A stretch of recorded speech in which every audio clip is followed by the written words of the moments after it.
हजारों पीढ़ियों से नदी ने आकाशवासियों को भरपूर उपहार दिए हैं। नियम सरल था, जो चाहिए वो ले लो। लेकिन कोआ अधीर था। उसका मानना था कि कौशल सम्मान से ज्यादा बुद्धिमानी है। उसका मानना था कि नदी को नियंत्रित किया जा सकता है। नदी की भी एक याददाश्त होती है। कोया, अगर तुम सब कुछ छीन लोगे तो नदी तुम्हारे लालच के अलावा कुछ भी याद नहीं रखेगी। जब हम तात्कालिक लाभ के लिए प्रकृति से आगे निकलने की कोशिश करते हैं तो उसकी असली कीमत क्या होती है? ये एक ऐसा सबक है जिसे आकाशवासी कभी नहीं भूले हैं।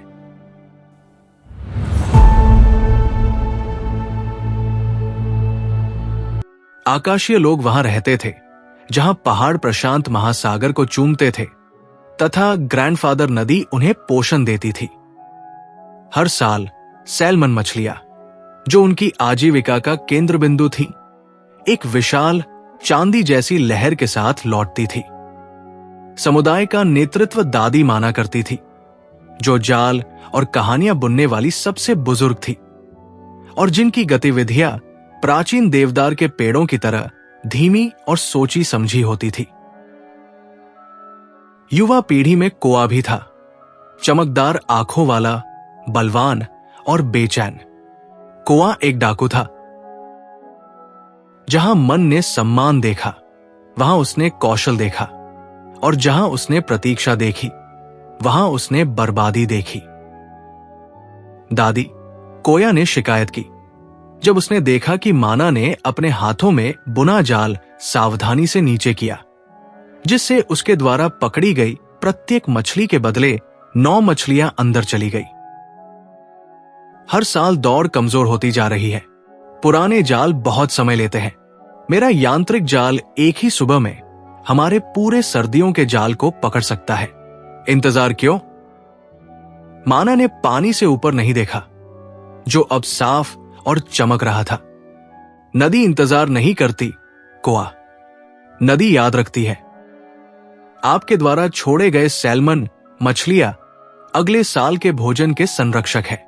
जब आप केवल उतना ही लेते हैं जितना आपको चाहिए, तो आप भविष्य से केवल उधार ले रहे होते हैं। नदी हम पर भरोसा करती है। कोआ ने उपहास किया। विश्वास धीरे होता है, प्रकृति तेज होती है।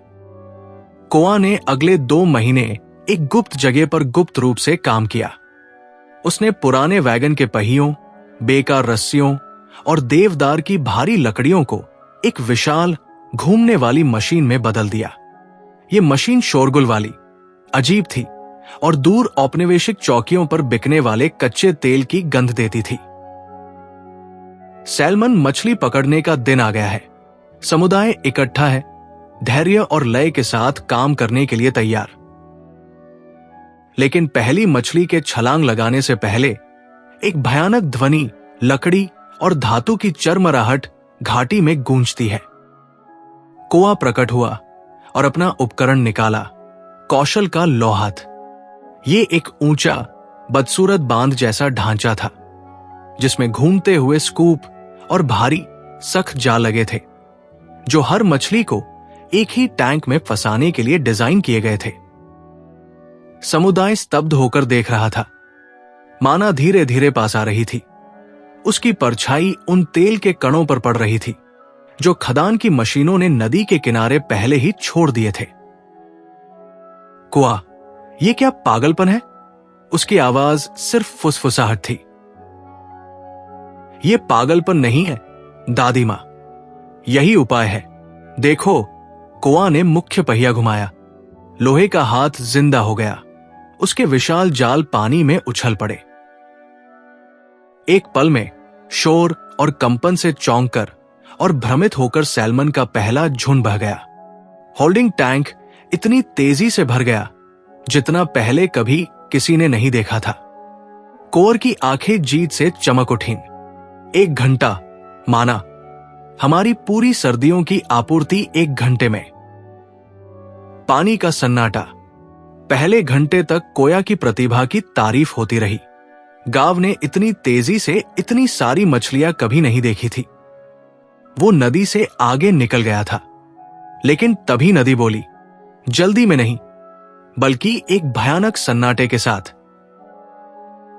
जालों के मंथन से नाजुक जलीय पौधे कुचल गए और हजारों वर्षों की गाद बाहर आ गई, जिससे स्वच्छ पन्ने जैसा पानी गाढ़े सुस्त भूरे कीचड़ में बदल गया। शक्तिशाली झटकों के कारण अन्य सभी जीव जंतु, छोटी ट्राउट मछलियां, स्पॉनिंग बेड, जलीय कीड़े मकोड़े या तो छिप गए या मर गए। कोआ ने देखा कि सैल्मन मछलियों का आना पूरी तरह से रुक गया है। उसने और ज्यादा मछलियां पकड़ने के लिए मशीन को और जोर से चलाया। मछलियों की बजाय जालों से कचरा, लकड़ी और कीचड़ के दमघोंटू बादल निकलने लगे। माना दादी पास आई, नाराज नहीं पर बहुत उदास। वे नदी के किनारे घुटनों के बल बैठ गई। जहां आयरन हैंड खड़ा था, वहां धारा रुक गई थी और एक शांत तालाब बन गया था। आगे की ओर, जहां मशीन ने रास्ता रोक रखा था, सैल्मन मछलियां उछल रही थी, उत्साह में नहीं, बल्कि उन्मत्त, भ्रमित घबराहट में।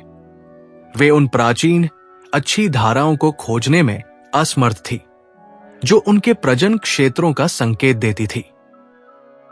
तुमने सब कुछ ले लिया है, कोआ, माना ने शांत, गंदले पानी की ओर इशारा करते हुए कहा। सिर्फ मछलियां ही नहीं, आस्था भी। तुम्हारे लालच की वजह से सैल्मन मछलियां अंडे देने वाली नदी की पवित्रता को सूंघ नहीं पा रही है। नदी ने हमारे कान बंद कर दिए हैं। सैल्मन की विशाल दौड़ बर्बाद हो गई। मछलियां फंसी और भ्रमित होकर या तो थककर मर गई या समुद्र में वापस लौट गई।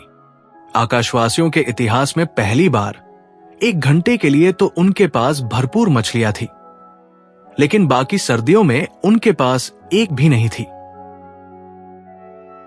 अगली सुबह कोआ का चेहरा शर्म से लाल हो गया। उसने लोहे का हाथ तोड़ दिया। हथौड़े की आवाज मशीन की खनक से भी ज्यादा तेज थी। वो दादी माना के पास गई और उनसे पूरे शीतकाल में भोजन की कमी के लिए क्षमा मांगने को तैयार हो गई। माना ने बस इतना कहा, नदी टूट गई है, अब हमें इसे ठीक करना होगा। ठीक करना जल्दी नहीं होता, कोआ। इसे ठीक करने में बहुत समय लगता है। उसने उसे दंड नहीं दिया, उसने उसे सबसे कठिन कार्य दिया। कोया ने अगले वर्ष पारंपरिक तरीके से काम किया, लेकिन अब उसका हृदय माना की बुद्धिमत्ता के अनुकूल हो गया था। उन्होंने सीखा कि सैल्मन को याद रहने वाली सटीक धुन बनाने के लिए उन्हें नदी के तल को हाथ से साफ करना होगा, एक के बाद एक कंकड़ मारना होगा। वो सीखता है कि पानी में डूबी मछलियों को शांत करने के लिए कौन सा गाना गाया जाना चाहिए। वो सीखता है कि तेल और धातु दाग छोड़ जाते हैं, जिन्हें केवल समय और लगन से ही हटाया जा सकता है। यह बहुत ही श्रमसाध्य और रीढ़ तोड़ देने वाला काम था। अब वो नदी के पानी की ओर भागने की कोशिश नहीं कर रहा था, वो संतुलन बहाल करने के लिए उसके साथ काम कर रहा था। अगली सैल्मन दौड़ काफी छोटी थी। कुछ हिचकिचाते हुए माता पिता बेचैनी से घर लौट रहे थे, लेकिन वे वापस आ गए और माना के बगल में खड़े कोआ ने जाल का इस्तेमाल नहीं किया। वो बस देखता रहा। माना दादी ने उसकी ओर देखा, उनकी आंखें चमक रही थी। तुमने सीख लिया, कोया। नदी हमारी ताकत से नहीं, बल्कि हमारे सम्मान से जीवन देती है। असली हुनर संतुलन है, जल्दबाजी नहीं। कोया मुस्कुराया। आखिरकार उसे दादाजी रिवर के उस छोटे स्वार्थी फैसले की भारी कीमत का एहसास हुआ, जिसमें उन्होंने अपने सूक्ष्म शाश्वत तर्क पर अपनी त्वरित समाधान को प्राथमिकता दी थी। अब वो चतुर आविष्कारक नहीं थे, वो धैर्यवान संरक्षक थे। कहानी का सार सच्ची प्रगति गति या मात्रा से नहीं, बल्कि निरंतरता और सम्मान से मापी जाती है। जब आप प्राचीन ज्ञान की उपेक्षा करते हैं और अधीरता से सब कुछ छीन लेते हैं, तो आप महत्वपूर्ण संतुलन को बिगाड़ देते हैं। और लालच का छोटा सा कार्य भी विनाशकारी दीर्घकालिक विफलता का कारण बन सकता है।